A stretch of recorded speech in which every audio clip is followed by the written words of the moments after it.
Assalamu alaikum and welcome to Motivational Skills by Sufi Shar. बेटा आज असांजी exercise आहे exercise number 23 जेको आहे बंड जो अमल हले यानी डिवाइड डिवीजन जो अमल हले रहा हाणे बंड में छा कंदा आहियूं यानी तव्हां खे का शइ वधीक मिलियल हुजे उन जो भाङा विरहाइणा हुजनि त भाङा विरहाइण जे लाइ तव्हां छा कंदव बंड जे अमल सां कंदव मिसाल तौर मोट 10 रुपया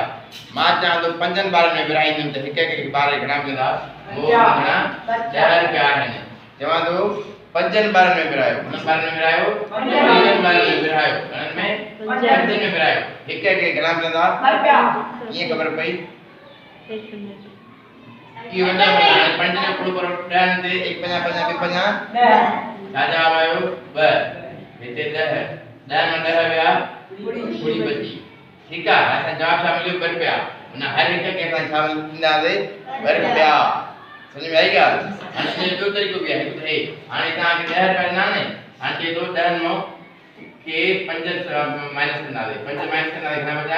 5 बचा 10 में 5 विया 5 हाणे 5 मां 5 माइनस था कयूं घणा बचा बाक़ी छा बची पूरी माना घणा बचो हिकु हे ॿियो हे माना घणा असांखे मिली विया 2 घणा मिली विया 2 हाणे माना ॿिनि में हिकु हिकु घणा ॾींदासीं 2 रुपया ॾींदासीं उहो बि असांखे 2 बची अचे थी ॻाल्हि सम्झ में और मां तव्हांखे 21 रुपया ॾियां थो तव्हांखे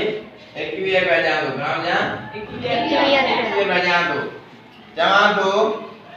त जेके तव्हांखे 21 रुपया ॾियां थो इहे 3 माण्हुनि में विरहायो 21 रुपया 3 माण्हुनि में विरहायो छा कंदव विरहाईंदव हाणे थोरो कंदव या 21 जे 3 जो थोरो 21 जो बीरो 3 रुपया हिकु ॼणे खे 70 रुपया छो 7 जो पूरो पर 3 जो पूरो पर 21 के घणा वाईंदो 7 टकी 21 पूरो पर 3 जो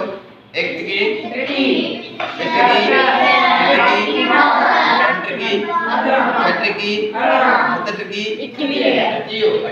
24 वधी 7 टकी 7 टकी 7 हिते टकी है 21 हिते 7 टकी 21 ठीक है घणा वाई पूरो 7 दफा 21 में 21 विया बाकी बची हाणे पूरी बादशाह बची पूरी बची हाणे माना असांखे जो जवाब मिलियो 70 रुपया मिलियो माना हिकु हिकु खे असां घणा ॾींदासीं 70 रुपया ॾींदासीं हाणे इन तरीक़े माना हिकु ॿुधाए जेको आहे छा कंदासीं असां 21 खे माइनस कयूं घणनि सां 3 सां छा ईंदो 21 में 3 विया 18 बचा हाणे केतिरे कंदासीं अहिड़ा 18 में 3 कढो 15 बचो 15 में 3 करो 12 घणो बचो 12 12 में 3 करो हां 9 में 3 करो 6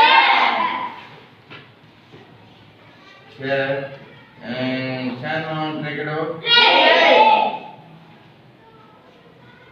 3 में 3 करो 20 हाणे घणा वधो 1 2 3 4 5 6 7 दफ़ा घणा दफ़ा थियो 7 दफ़ा हे 1 2 3 4 5 6 7 दफ़ा ठीक है असां हे लंबो प्रोसेस आहे हे लंबो प्रोसेस आहे इहो असां न कंदा आहियूं असां हीअं मट कंदा आहियूं हे कंदासीं 21 में 3 कंदा आहियूं हिकु हिकु थींदा वेंदासीं जेको आहे त असांखे ख़बर पई त हिननि खे 7 रुपया हिकु मिलंदा सम्झियो अची ॻाल्हि सम्झ में हिकु घणा मिलंदा 77 रुपया मिलंदा जेकर हाणे लॻो चक्कर कयूं त साईं टाइम लॻी वेंदो आहे मिंट में हिकिड़े स्टेप में करे आहे वंड सां कट वारे अमल सां वंड कंदा ऐं जेका ज़रब हूंदी आहे उहा जोड़ वारे अमल सां जोड़ जे अमल सां जेका असांजी ज़रब हासिल थींदी आहे ठीकु आहे बेटा हाणे अहिड़े तरीक़े सां असां मश्क आहे 23 हाणे हिनखे हिकु वंड हीअं बि कबी आहे ॿियो वंड असां हिनखे हीअं कंदा आहियूं 21 खे 3 सां वंड हीअं बि थींदो आहे हिते डायरेक्ट आहे थोरो पढ़ो 3 जो 21 जे उते रही कटिंदो हाणे थोरो थोरो ऐं वंड हीअं बि थींदी आहे 21 भाङे 3 हीअं बि हाणे 1 टकी 7 टकी 21 छा जवाब आयो 7 हीअं तव्हां कंदो 1 टकी 7 टकी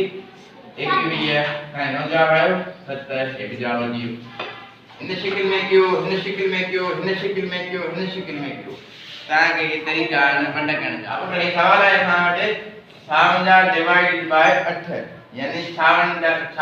के 8 सां वंड कयो हाणे 56 वंड हीअं बि करे सघंदो आहे हीअं बि करे सघंदो आहे 56 के वंड 8 सां हीअं बि करे सघंदो आहे 56 के वंड 56 के वंड अठन ना ये भी बेच रहा ऐं 56 के वंड इस मना उधर को सुनो तरीको करो से मामा कट्टा वाले अमल था कट्टा वाले अमल था से मामा अठन जो कोड़ो पड़ो जा 56 जो ब्रेक पे धीरो करिए अठन जो कोड़ो पड़ो जाते 56 जो ब्रेक नहीं करिए प्यार में पढ़ो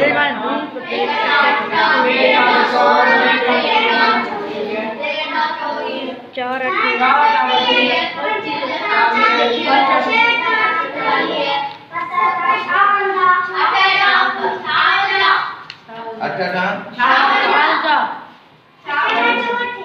अठटा चौठ है वधियो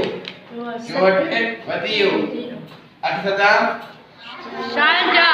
अठसता शालजा दफा 7 दफा जो कोड़ो बनवा लगो 7 दफा अठन जो कोड़ो 7 दफा लगो छायो छायो 56 ये था जो कोड़ो लगो अठन जो कोड़ो 7 दफा 56 हाने 8 हे लिखला होवे हे 8 हे लिखला 56 ओ हे लिखला हाने छा कुटला 7 हाने 7 में लिखला उधर लिखना होते 8 7 56 8 7 56 में 56 में आप 5 चा बची नाटे पूरी बची 5 चा बची नाटे पूरी बची मना खाना वाला को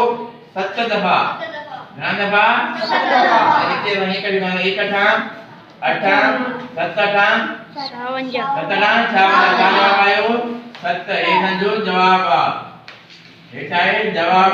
7 8 हेठा जो एक सान जवाब बेटा हाने सा सवाल आए 72 वर्जांश 72 वर्जांश ये कोई तरीको नाम करूंगा 72 वर्जांश ठीक है हाने सा सोलवा कोड़ो पढ़नो आ 6 जो कोड़ो पढ़ो जा 72 के बीरो वरना 10 दे प्रकार 10 से के जी 60 दिन 72 तरे ता जो कोड़ो नहीं दो पर कोड़ो ही दो ता कहनो एक छक्का एक छक्का हाने छठी हाने 57 छव्या एको बचो कोई ना गिनो दूसरे गिना दिया 12 हाने 6 जो कोड़ो पढ़ो एक छक्का छक्का 12 घना जवाब आयो 12 दफा घना दफा आयो 12 छा जो कोड़ो पढ़ो एक छक्का विषका 12 वधी 7 उछा के नाले 57 छव्या एक बचो लातो से घना घना दिया 12 छा जो कोड़ो पढ़ो 12 जाते थे विषका 12 नंबर 12 इते 12 नंबर में गोड़ी वजन नाए साजा आयो 12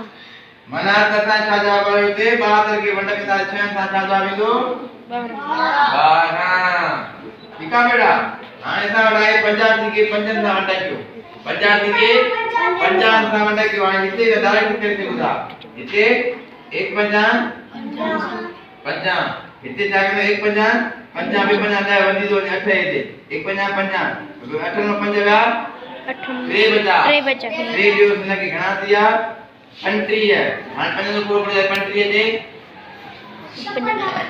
57 पंट्री है 57 का जवाब आयो 17 ठीक है बाकी भी कर देखो तो है इधर कर देखो तो घणो जवाब 50 के 50 वंडे जो ये भी कब आई 50 1 50 एंड 5 नो 8 में 5 व्या 3 बचा 3 जो इने के बना दिया कंट्री है 57 का जवाब आयो 17 का जवाब आयो 17 इने के भी कर देखो दा हां 85 आने के 50 सा वंडे कर दो बनता 50 सा वंडे कर दो छाई दो 1 50 8 में 5 व्या 5 लायो बेटे घना दिया पंट्री है से 5 जो कोड़ो पड़ो 57 पंट्री है 57 पंट्री है 0 बचा था जवाब क्या मिलो 16 कोई भी तां वंडे सवाल अचे तां आसानी सां वंडे करे सघो था ठीक है बेटा ऐं ॿिया सवाल तां होमवर्क में आहिनि जेके ॿिया हिन में रिमेनिंग बचियल आहिनि